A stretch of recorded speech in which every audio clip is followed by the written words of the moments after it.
수총각을 만난 복부인.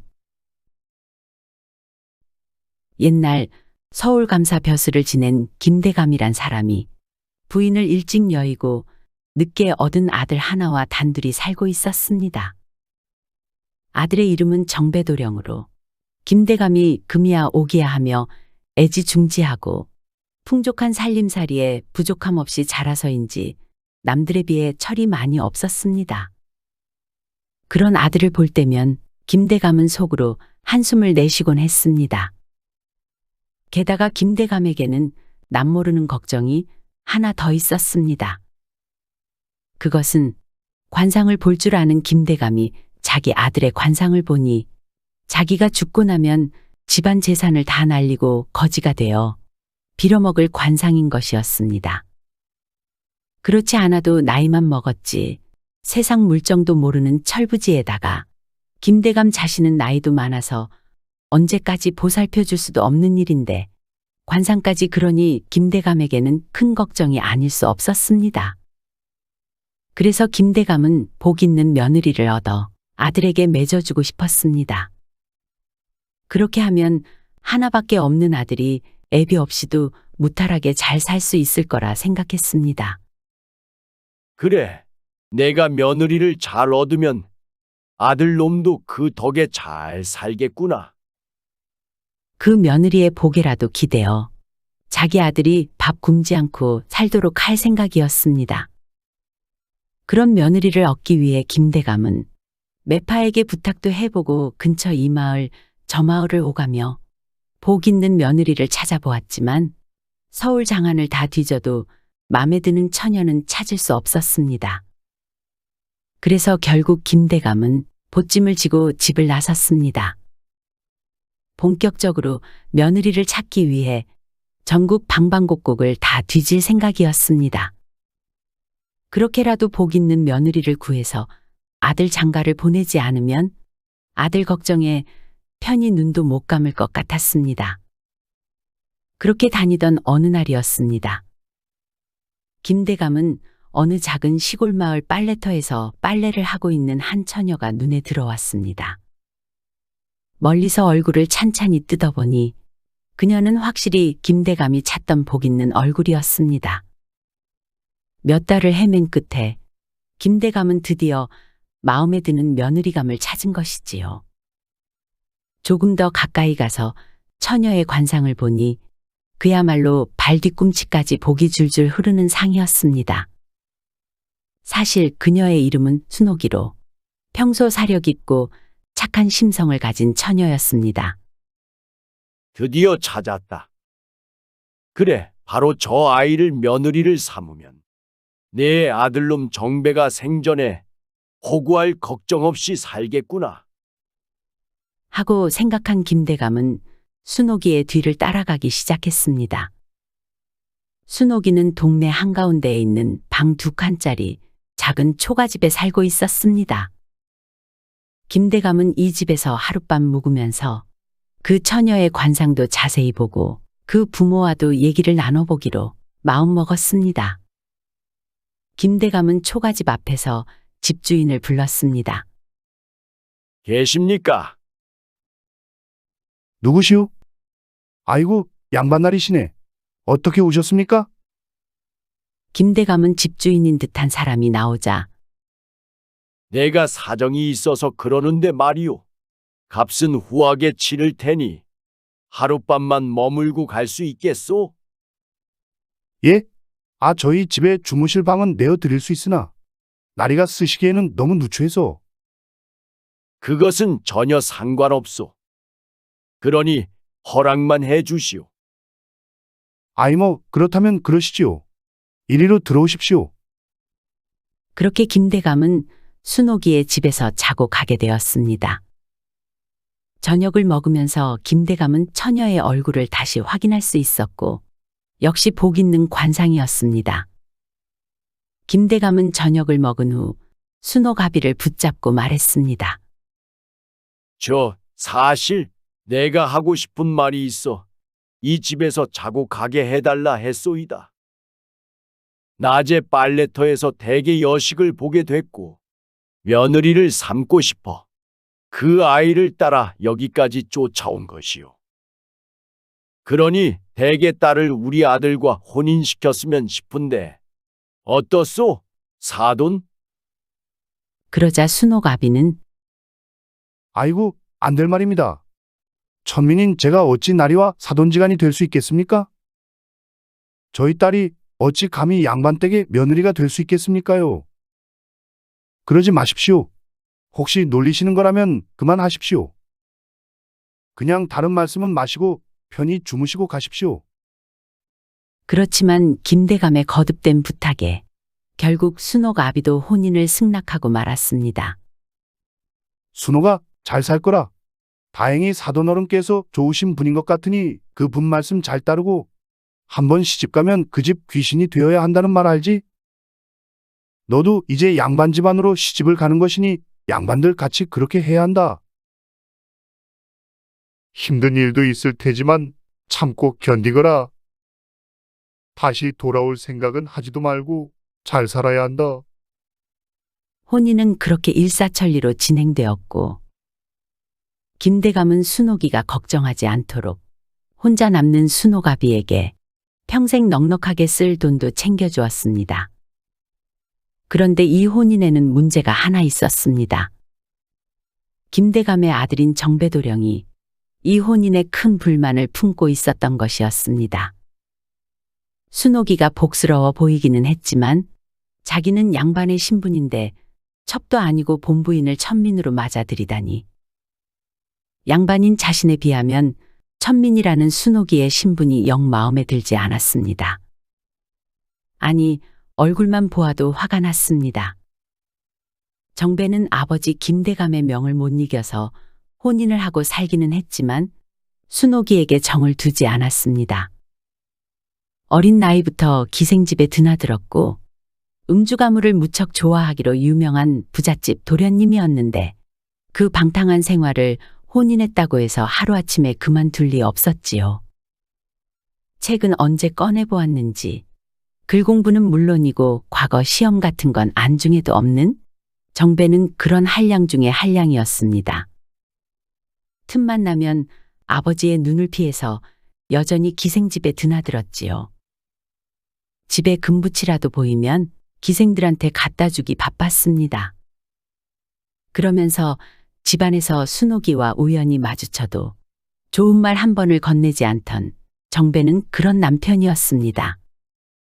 뭘 보냐? 천한 게 우리 집에 들어와서는 네가 도대체 아버지를 어떻게 꼬셔서 나한테 시집 왔는지 몰라도 어디 가서 내 마누라라고 하지 마라. 쪽팔리니까. 어디서 저런 게 들어와가지고 참 말하다 보니 또 열받네. 진짜. 아이, 아무래도 또 술 한잔 하러 가야겠다. 그렇게 순옥이는 평탄한 결혼 생활은 하지 못했습니다. 그렇게 몇 해가 지났습니다. 안타깝게도 김대감은 큰 병을 앓게 되었습니다. 몇 날 며칠을 병상에 누워만 있던 김대감은 갑자기 순옥이의 손을 잡고 없는 힘을 짜내가며 말하기 시작했습니다. 아가, 정배 그놈이 너한테 좋은 남편이 되어주지 못한다는 거 내가 다 안다. 내가 자식을 잘 못 키웠다. 우리 아들 잘 살게 하려는 욕심에 네가 힘들게 되는 것까지는 미처 생각 못했다. 아니, 이 이기적인 부모 마음에 내 자식만 생각했구나. 미안하다. 날 용서하거라. 아니에요. 아버님, 그런 말씀 마세요. 빨리 자리에서 일어나셔야지요. 아버님. 순옥이는 김대감을 극진히 간호했으나 며칠 후 세상을 떠나게 되었고 장례가 끝나자마자 정배는 바로 순옥이를 버리기로 마음먹었습니다. 그리고는 결국 하인들을 불러 순옥이를 가리키며 저기 저 여자 말이다. 가마 태워서 개소리, 닭소리도 안 들리는 깊은 산골짜기에 데려가서 버리고 오거라. 다시는 찾아오지 못하도록 눈도 가리고 손도 좀 묶어 놓는 것이 좋겠다. 원래 복 많은 여자라고 했으니 어디 가서든 잘 살 것이다. 네, 알겠습니다요. 아, 이제야 속이 다 후련하네. 그렇게 순옥이는 김대감의 집에서 쫓겨나게 되었습니다. 한편 어느 산골짜기에는 숯을 구워서 장에 내다 팔아먹고 사는 덕구라는 사람이 있었습니다. 덕구는 나이가 30이 넘었으나 가난한 살림에 마땅한 집도 땅 한 귀퉁이도 없는 형편이라 아직까지 장가도 못 간 총각이었습니다. 평소 덕구는 숯을 잔뜩 짊어지고 장터로 나갔습니다. 장터로 들어서니 너나 할 것 없이 덕구에게 말을 걸어왔습니다. 덕구는 장터 사람들 누구에게나 반가운 존재였습니다. 아이고, 덕구 나왔구나. 근데 너 언제 장가 갈 거냐? 어째 마땅한 처자가 없는 거요?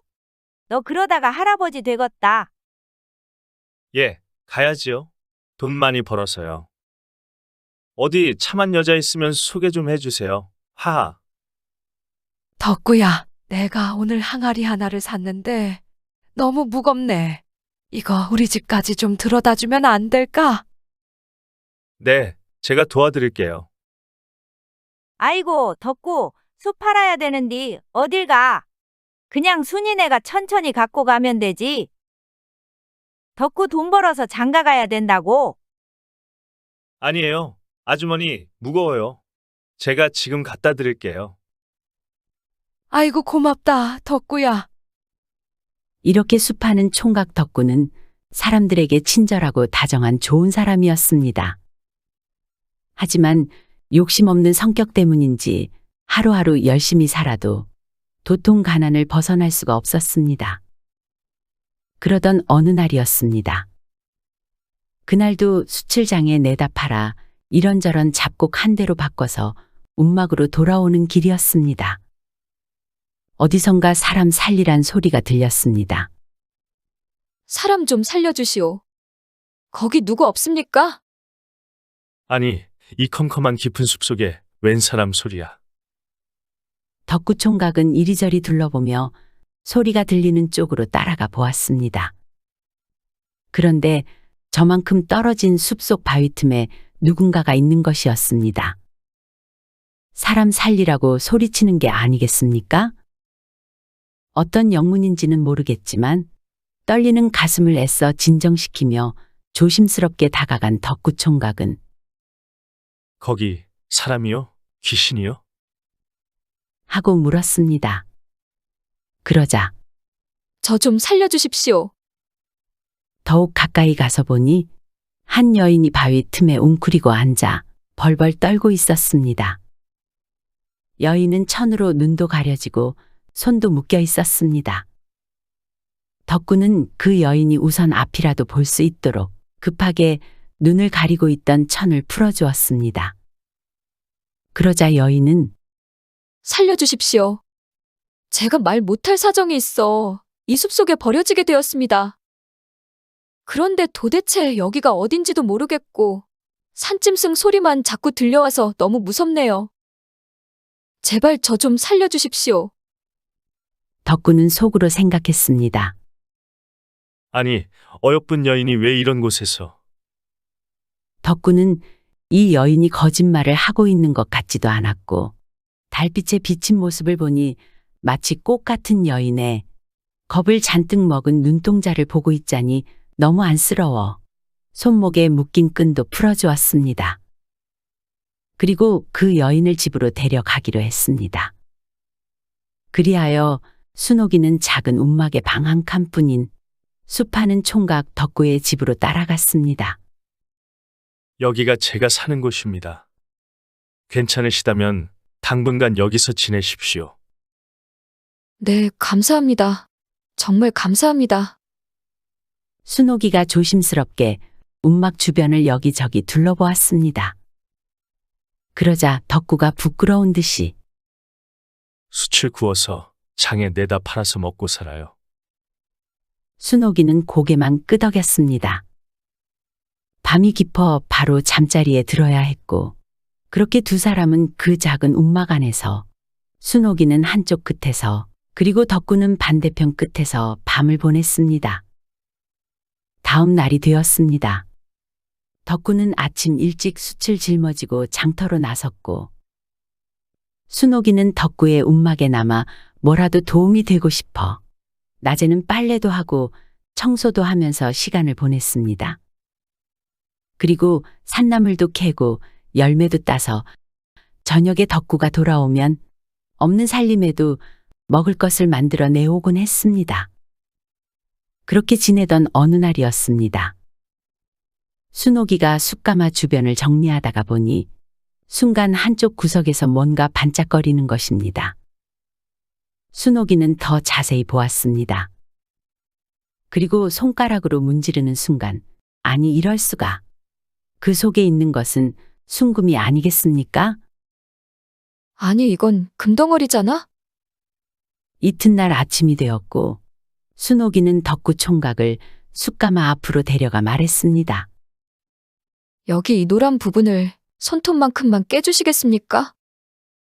덕구 총각은 영문을 알 수 없었지만 그저 순옥이가 시키는 대로 했습니다.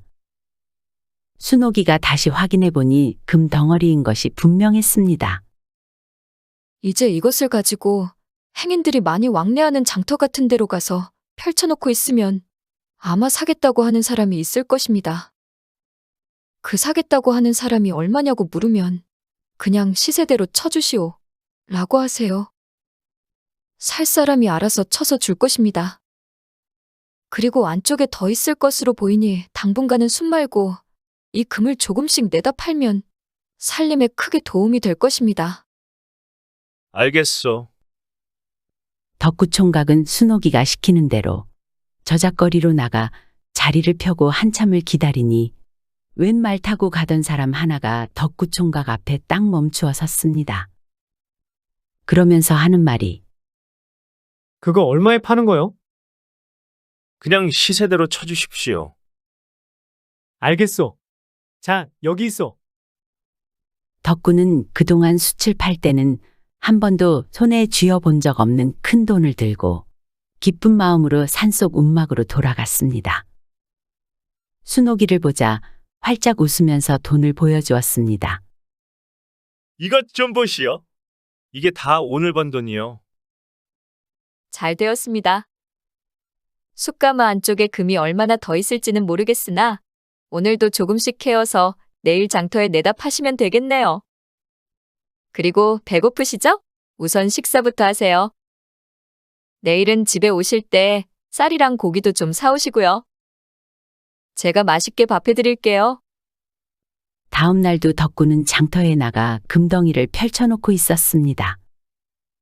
그러나 몇 시간이 지나도 금덩이를 사러 오는 사람은 없었습니다. 그런데 어제 금을 사갔던 그 말 탄 사람이 다시 온 것입니다. 아, 어제 그분이시네. 어제 금을 잘 사간 사람이 오늘 또 나타나다니 덕구는 혹시 그 금덩이에 무슨 문제라도 있던 것일까 걱정이 되었습니다. 아이고, 또 오셨네요. 혹시 금덩어리에 무슨 문제라도 있었습니까? 아니, 그것이 아니고 혹시 더 살 수는 없는 거요? 내가 좀 많이 필요한데 말이지. 지금은 이것이 다입니다. 아니, 이걸로는 안 되고 최대한 많이 필요하오. 더 없어? 네, 지금 당장 가져온 것은 얼마 없고 아마 내일쯤 저희 집으로 가지러 오시면 마련해 드릴 수 있을 것 같습니다. 줬어. 어딘지 알려주면 당신네 집으로 사람이랑 돈을 보내겠어. 덕구 총각은 집으로 돌아와 순옥이에게 장터에서 있었던 일을 전했습니다. 그리고 두 사람은 밤새 숯가마에 박혀있던 금을 모두 캐었습니다. 그리고 다음 날이 되었습니다. 어제 본 그 사람과 하인들이 엄청난 돈을 싣고 왔고 덕구와 순옥이는 캐어놓은 금과 돈을 모두 바꿨습니다. 그렇게 두 사람은 하루아침에 큰 부자가 되었습니다. 어렸을 적부터 가난에서 한 번도 벗어난 적 없이 힘들게 살아오던 덕구 총각은 자기를 하루아침에 부자로 만들어준 순옥이가 무척 고마웠습니다. 그리고 한없이 기뻐했습니다. 그렇게 행복해하는 덕구 총각을 바라보던 순옥이는 이제 되었네요. 사람의 목숨보다 귀한 것이 어디 있겠습니까? 저를 구해주신 은혜를 이렇게나마 조금 갚게 되어서 정말 다행입니다. 다 낭자 덕분이요. 이렇게 많은 돈을 갖게 되다니. 그리고 이것은 내 것이 아니고 우리의 것이요. 우린 이제 부자가 되었어. 그러니 앞으로도 쭉 나와 함께 하십시다. 그래 주겠소? 두 사람은 이미 좋은 감정을 가지고 있었고 순옥이 또한 돌아갈 곳도 없는 처지라 결국 두 사람은 드디어 혼인을 하게 되었습니다. 이제는 산속 움막이 아닌 마을 안에 있는 제법 큰 기와집에서 살 수 있게 되었습니다. 그리고 땅도 사고 하인도 들이고 또 농사도 지으며 재산을 더 크게 늘릴 수 있었지요. 그뿐만이 아니었습니다. 한양을 드나드는 거의 모든 사람들이 한 번쯤은 머물게 되는 위치에 큰 객주를 차렸고 몇 해 만에 한양에서도 모르는 사람이 없는 으리으리한 부자가 되었습니다. 순옥이는 이제 재산이 얼마나 되는지도 모를 정도로 큰 부자가 된 것입니다. 덕구와 순옥 부부는 아들도 셋이나 낳아 잘 키우며 세상 남부럽지 않은 삶을 이어갔습니다. 어느 날이었습니다. 순옥이가 저작거리를 거닐다 보니 거린 하나가 눈에 들어왔습니다. 한 푼 줍쇼. 한 푼 줍쇼. 아니면은 먹을 거라도 줍쇼. 그 모습을 보니 옛 생각이 났습니다. 시아버지에게 들은 본남편의 관상으로는 지금쯤 거지가 되어 빌어먹고 있을 것이라 했었던 것을 말이죠. 혹시 나를 내친 그 사람도 지금 저런 모습일까? 그간의 사연이 어찌됐건 천한 신분의 나를 며느리로 받아들여준 아버님의 은혜를 생각한다면 내가 모른 척해서는 안 될 것 같아. 본남편이 거지로 살고 있다면 그냥 모른 척 할 수는 없는 일이었습니다. 집으로 돌아간 순옥이는 남편 덕구에게 부탁을 하기로 했습니다. 서방님, 우리가 이렇게 잘 살게 된 것도 다 주변에 많은 사람들의 도움이 있었기에 가능한 것이라고 생각합니다. 이번 기회에 어렵게 사는 사람들을 돌아보았으면 좋겠어요. 그래서 말인데 거린잔치를 한번 하는 것이 어떻겠습니까? 거린들을 모아 우리가 잘 대접하면 그 덕이 결국은 우리 아이들과 우리에게 돌아올 것입니다. 그렇게 하시오. 좋은 생각이요.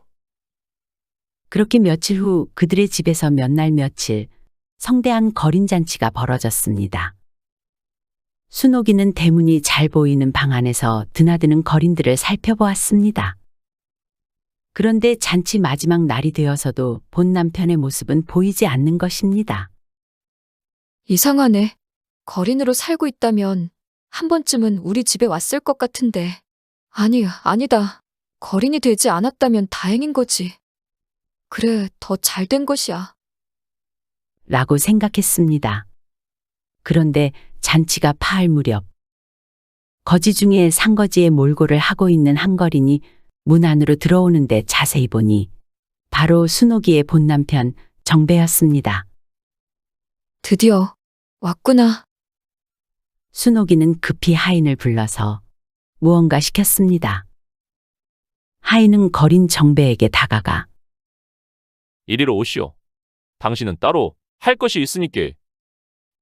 거린 정배는 어인 영문인지도 모르고 하인이 가자는 대로 따라가니 목욕도 시켜주고 깨끗하고 고운 양반 옷도 내어주는 것이 아니겠습니까? 아니, 왜 이렇게 해주는 거요? 난 그저 밥 얻어먹으러 온 것인데. 암튼 입으시오. 밥은 그 다음에 줄 것인께.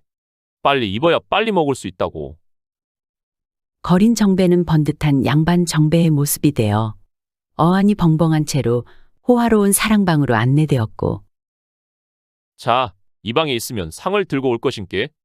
쪼까 기다리고 계시오. 잠시 후 푸짐한 음식이 가득한 상이 들어왔고 정배는 그 음식들을 허겁지겁 먹고 있었습니다. 아이고, 만나다 만나. 이렇게 맛있는 음식을 얼마 만에 먹어보는지. 아이고, 좋구나, 좋아. 근데 도대체 이 집 주인은 뭐 하는 사람들이길래 이렇게 대접을 해주는 건지 모르겠네. 암튼 다음에도 또 와서 밥 좀 달라고 해야겠구만. 그런데 방문이 열리더니 문 밖에 웬 귀부인 하나가 문밖 마루에서 무릎을 꿇고 앉아서 하는 말이 혹여 김대감님의 자제분으로 조남이 정자, 배자 아니십니까? 하고 묻는 것이었습니다. 정배는 깜짝 놀라며 아니, 어찌 내 이름을 아십니까?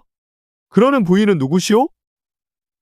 라고 묻자 순옥이는 고개를 살포시 들며 당신이 가마 태워 내쫓은 나를 몰라보시는가?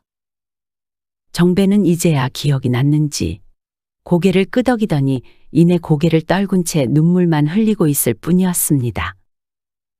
두 사람은 더 이상 서로에게 해줄 말도 들을 말도 없었습니다.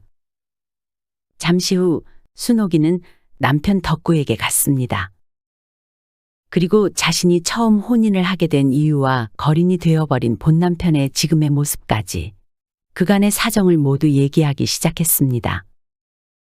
예전에 시아버님이 제 얼굴을 보고 복 있는 관상이라는 이유로 아들과 혼인을 시키셨습니다. 저는 천민 출신이지만 시아버님이 저를 좋게 보시고 신분과 상관없이 저를 받아주셨지요. 혼인해서 사는 동안에도 아버님이 저한테 정말 잘해주셨습니다. 지금은 돌아가신 지 오래되었지만 그 은혜를 잊을 수가 없어요. 그리고 시아버님이 돌아가신 후에 사랑방에 있는 저 사람이 저를 구박하여 그 산골짜기에 버린 거였지요.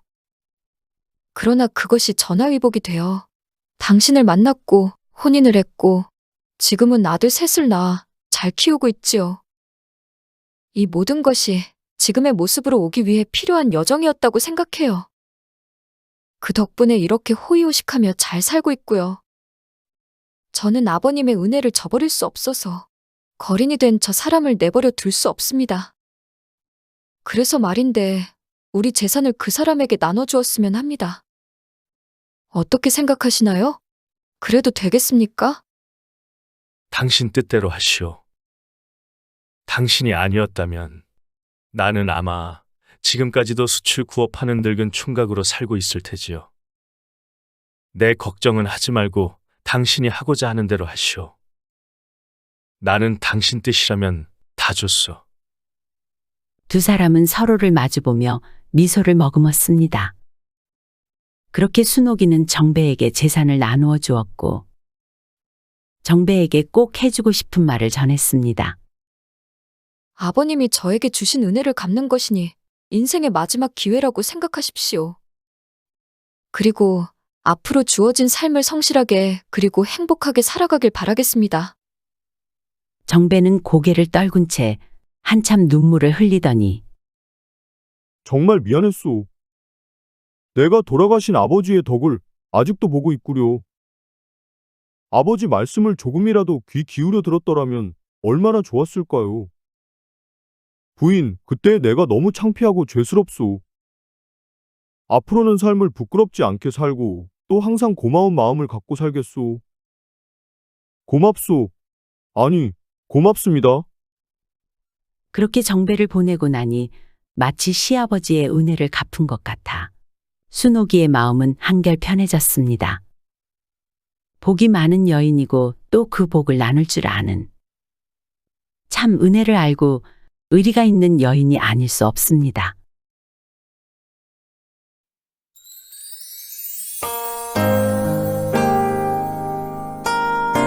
시청해주셔서 감사드립니다. 지금까지 사랑방 이야기였습니다.